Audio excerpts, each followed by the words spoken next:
ओवीज kitchen या recipe चॅनलमध्ये तुमचे स्वागत आहे.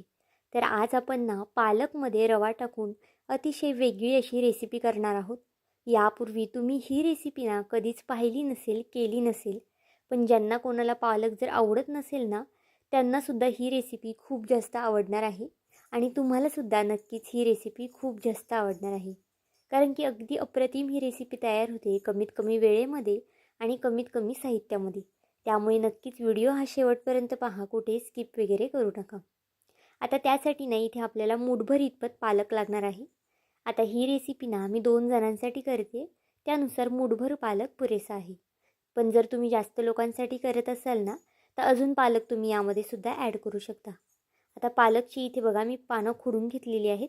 थोड्याशा काड्यासुद्धा आपल्याला इथे घ्यायच्या आहेत आणि मग नंतर न स्वच्छ असा पालक धुवून घ्यायचा आहे. पालक चिरण्याच्या अगोदर आपल्याला स्वच्छ धुवून घ्यायचं आहे. चिरल्यानंतर आपल्याला पालक इथे धुवायचं नाही.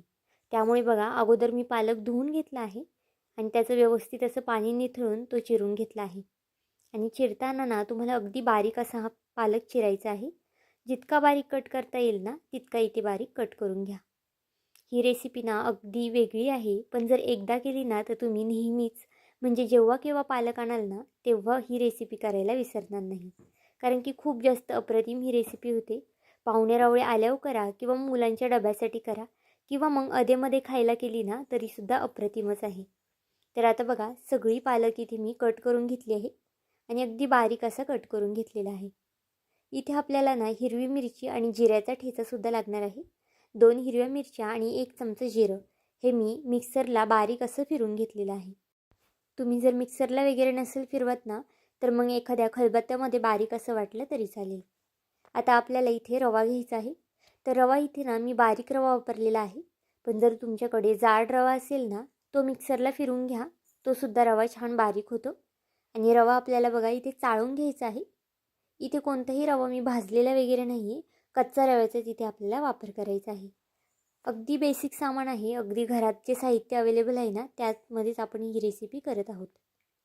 आता तोपर्यंत एका साईडला गॅसवरती कढई तापत ठेवलेली आहे. कढईमध्ये अगदी 1 पळी इतपत तेल घालून घेतलेलं आहे. इथे आपण पालकची भाजी वगैरे करत नाही किंवा मग उपमा वगैरे सुद्धा करत नाही. रेसिपी खूप जास्त वेगळी आहे, युनिक आहे, त्यामुळे नक्कीच शेवटपर्यंत पहा. आता तेलामध्ये बघा हिरवी मिरची आणि जिरं टाकून घेतलेलं आहे, जे आपण वाटून घेतलं होतं ते. आता ते सुद्धा तेलावरती छान असं परतून द्यायचं आहे. हिरवी मिरचीचा कच्चेपणा जास्तोपर्यंत ना आपल्याला हे तेलावरती छान परतून घ्यायचं आहे. त्यानंतर यामध्ये जो चिरून घेतलेला पालक होता ना, तो सगळा पालक यामध्ये घालायचा आहे. तुम्हाला नक्कीच वाटलं असेल की ही पालकची भाजी वगैरे आहे, पण असं अजिबातच नाही. पालकची ही अगदी वेगळी रेसिपी आहे. यापूर्वी तुम्ही कधीच केली नसेल, पाहिली नसेल अशी ही रेसिपी आहे. भरपूर अशी कोथिंबीरसुद्धा यामध्ये मी घातलेली आहे. कोथिंबीर घालणं अगदी ऑप्शनल आहे. तुमच्याकडे असेल तर घाला किंवा मग तुम्ही स्किप केली ना कोथिंबीर तरी चालेल. आता फास्ट गॅसवरती आपल्याला हे छान असं परतून घ्यायचं आहे. सुरुवातीला बघा पालक खूप जास्त दिसत होता, पण शिजल्यानंतर ना पालक आणि कोथिंबीर दोन्ही अगदी कमी होतं. आता छान असा पालक हलवून घेतलेला आहे. आता यामध्ये आपल्याला चवीनुसार मीठ घालायचं आहे. तर बघा मीठ घातल्यानंतर ना पालकला अजून जास्त पाणी सुटणार आहे.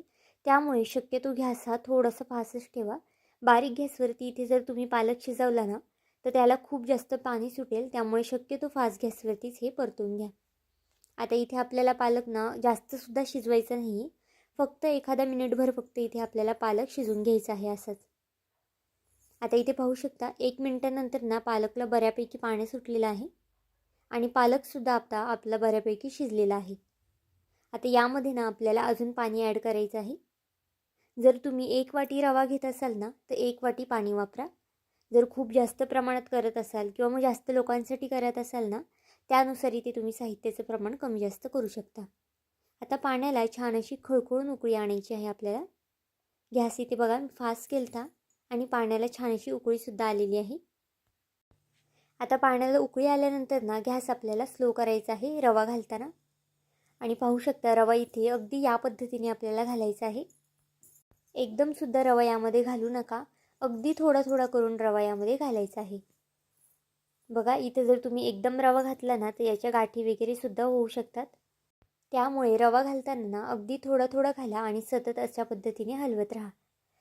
रवा घालताना मात्र गॅस अजिबातच मोठा वगैरे करू नका.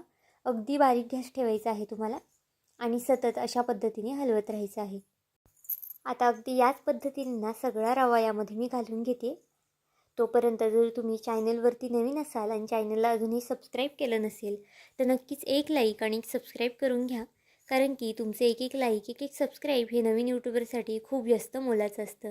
तसाच माझा हा व्हिडिओ तुम्ही कोणत्या देशातून शहरातून पाहत आहात ना हे सुद्धा मला कमेंट करून सांगायला विसरू नका. आता बघा सगळा रवा यामध्ये आपण घालून घेतलेला आहे आणि जे पीठ आहे ना ते सुद्धा अगदी व्यवस्थित असं मी हलवून घेतलेलं आहे. आता हा रवा ना आपल्याला खूप जास्तसुद्धा शिजवायचा नाही. अगदी 1 ते 2 मिनटंच हा रवा आपल्याला शिजवून घ्यायचा आहे. इथे मी झाकण ठेवून हा रवा 1 मिनटासाठी फक्त हलकीशी अशी वाफ काढून घेणार आहे. बघा इथे झाकण ठेवलेलं आहे. आता 1 मिनटानंतर पाहू शकता आपण झाकणसुद्धा काढून घेऊया. आणि जो रवा आहे ना म्हणजे जे पीठ रव्याचं तयार झालं ना ते सुद्धा अगदी परफेक्ट असं तयार झालेलं आहे. जास्त पातळसुद्धा नाही आणि जास्त घट्टसुद्धा नाही. जर तुम्ही 1 वाटी रवा घेत असाल ना तर त्यासाठी 1 वाटी पाणी घ्या. तुमचीसुद्धा ही रेसिपी अजिबातच फसणार नाही. आता गॅस बघा इथे बंद करून घेतलेला आहे आणि आपलं पीठसुद्धा छान पद्धतीने झालेलं आहे. आता एका प्लेटमध्ये ना हे पीठ आपल्याला काढून घ्यायचं आहे. प्लेटला बघा इथे तेल वगैरे लावलेलं नाही आहे कारण की आपल्याला याच्या वड्या वगैरे सुद्धा करायच्या नाही आहेत. डायरेक्ट प्लेटमध्ये बघा हे अशा पद्धतीने काढून घेऊया आणि थोडंसं मोकळंसुद्धा करून घ्यायचं आहे. कारण की हे आता ना खूप जास्त गरम आहे त्यामुळे थोडंसं आपल्याला हे थंड करून घ्यायचं आहे. हे बॅटर काढताना ना एखाद्या प्लेटमध्ये किंवा मग एखाद्या पसरट्या भांड्यामध्ये काढा म्हणजे थंड होण्यास पटकन मदत होते. जर तुम्ही बाउलमध्ये वगैरे काढलं ना तर लवकर थंड वगैरे होणार नाही. आता 1 ते 2 मिनटानंतर बघा हे बऱ्यापैकी कोमटसं झालेलं आहे. आता याच्या आपल्याला छान अशा उभ्या आकाराच्या वड्या पाडून घ्यायच्या आहेत.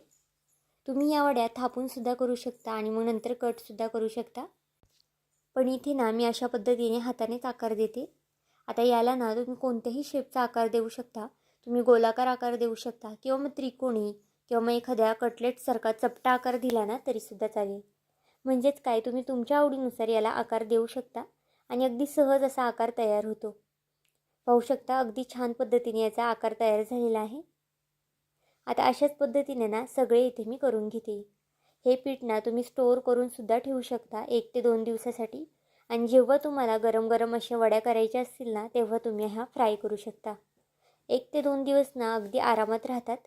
चहाबरोबर किंवा मग पाहुणे-रावळे आले ना त्यांच्यासाठी साईड डिश म्हणूनसुद्धा तुम्ही ही रेसिपी बनवू शकता. अगदी कमीत कमी साहित्यामध्ये सुद्धा होते आणि कमीत कमी वेळेमध्ये सुद्धा होते. आता बघा अगदी अशाच पद्धतीने सगळ्या याला मी आकार देऊन घेते आणि नंतर तुम्हाला दाखवते. तर इथे बघा इतके मी करून घेतलेले आहेत. याला तुम्ही फिंगर चिप्स वगैरे सुद्धा म्हणू शकता पालकचे किंवा मग जर तुम्हाला दुसरं काही नाव सुचत असेल ना याला ते सुद्धा इथे तुम्ही नाव देऊ शकता.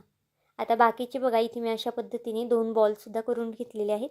तुम्ही अशा पद्धतीने बॉलसुद्धा करू शकता. अगदी गुलाबजामसारखा आकार त्याला देऊ शकता किंवा मग दुसऱ्या पद्धतीने तुम्हाला जर आकार द्यायचा असेल ना तो सुद्धा तुम्ही इथे देऊ शकता. आता तोपर्यंत एका साईडला गॅसवरती कढई तापत ठेवलेली आहे. कढईमध्ये तळण्या इतपत आपण यामध्ये तेल घालून घेतलेलं आहे. आता गॅस आपल्याला फास्ट करायचा आहे तेल तापवताना. जर तुम्ही तेल तापवताना स्लो गॅसवरती तेल तापलं किंवा मग तेल जास्त तापवलं नाही ना तर मग वड्या अजिबातच तुमच्या कुरकुरीत वगैरे होणार नाही. त्यामुळे बघा तेल अगदी कडकडीत असं तापून घ्यायचं आहे आणि ह्या वड्या ना आपल्याला कंटिन्यू फास्ट गॅसवरतीच तळायच्या आहेत. अजिबातच कुठेच तुम्हाला बारीक गॅस वगैरे करायचे नाही आहे. आता एक एक कडून यामध्ये बघा ह्या वड्या सोडून घेते मी. आता जर तुमची कढई ना इथे पसरटी असेल ना तर अशा पद्धतीने तुम्ही एकदमसुद्धा सोडू शकता किंवा मग जर खोलगटी कढई असेल ना तर एकदम वगैरे सोडू नका किंवा मग याला चिटकू वगैरे शकतं ते. आता बघा इथे मी एकदम सोडते कारण की कढई ही थोडीशी पसरटी आहे. आता कंटिन्यू बघा इथे मी फास्ट गॅस ठेवलेला आहे आणि लगेच आपल्याला हे हलवायचं नाही आहे. आता 1 ते 2 मिनटांनी बघा मी इथे चमच्याच्या साहाय्याने हे हलवून घेते. लगेच आपल्याला इथे झाऱ्या वगैरे लावायचं नाही आहे. जर तुम्ही लगेच झाऱ्याने पलटी केलं ना तर हे तुटू वगैरे शकतं किंवा मग फुटूसुद्धा शकतं तेलामध्ये. त्यामुळे बघा हलक्या हाताने चमच्याने तुम्हाला हे मिक्स करून घ्यायचं आहे अशा पद्धतीने. अजिबातच खाली चिटकत नाही किंवा फुटतसुद्धा नाही तर तुम्ही काळजीपूर्वक हे केलं तर. जर काटा चमचा असेल ना त्यानेसुद्धा तुम्ही अगदी सहज पद्धतीने हे हलवू शकता. बघा गॅस आता इथे कंटिन्यू फास्ट आहे, कुठेही स्लो गॅस केलेला नाही आहे. आता एक 2 ते 3 मिनटानंतर बघा वड्यांचा जो कलर आहे ना तो सुद्धा छान असा चेंज झालेला आहे. अजून छान गोल्डन रंग येईस्तोपर्यंत आपल्याला हे तळायचे आहेत.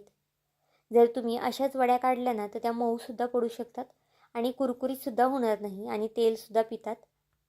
त्यामुळे ना छान गोल्डन रंग येईस्तोपर्यंत किंवा बदामी रंग येईस्तोपर्यंत ना ह्या वड्या तुम्हाला तळून घ्यायच्या आहेत. आता बघा वड्यांचा कलरसुद्धा छान असा चेंज झालेला आहे आणि अगदी बदामी रंग असा याला आलेला आहे. आता तेलामधून व्यवस्थित या काढून घ्यायच्या आहेत. याच्या जेव्हा बुडबुडे अगदी कमी होतील ना तेव्हा हे वड्या छान अशा फ्राय झालेल्या आहेत असं समजायचं. बघा तेलातून इथे सगळ्या वड्या इथे मी काढून घेते. दिसायलाच खूप छानसुद्धा दिसत आहे आणि दिसतानाच बघा किती जास्त कुरकुरीत असे दिसत आहे. आता इथे पुढं मी तुम्हाला तोडूनसुद्धा हे दाखवणार आहे. आता ह्या वड्यांना तुम्ही एखाद्या चटणीसोबत खाऊ शकता, टोमॅटो केचपसोबत खाऊ शकता किंवा मग चहासोबत खाल्ले ना तरीसुद्धा अगदी अप्रतिम लागतात किंवा मुलांच्या डब्यासाठी दिले ना तरीसुद्धा अगदी छानच लागतात. या वड्यांना थंड झाल्या ना तरीसुद्धा तितक्याच जास्त अप्रतिम लागतात आणि गरम गरम खाल्ल्या ना तर अगदी उत्तमच. पाहू शकता आतूनसुद्धा अगदी छान पोकळ अशा झालेल्या आहेत. नक्कीच एकदा ही झटपट बनणारी रेसिपी करून पहा, तुम्हाला खूप जास्त आवडणार आहे. आणि आजचा हा व्हिडिओ थोडा जरी आवडला असेल ना तर नक्कीच व्हिडिओला एक लाईक आणि एक सबस्क्राईब करून घ्या. पुन्हा भेटूया आपण अशाच एका नवीन व्हिडिओमध्ये. तोपर्यंत बाय.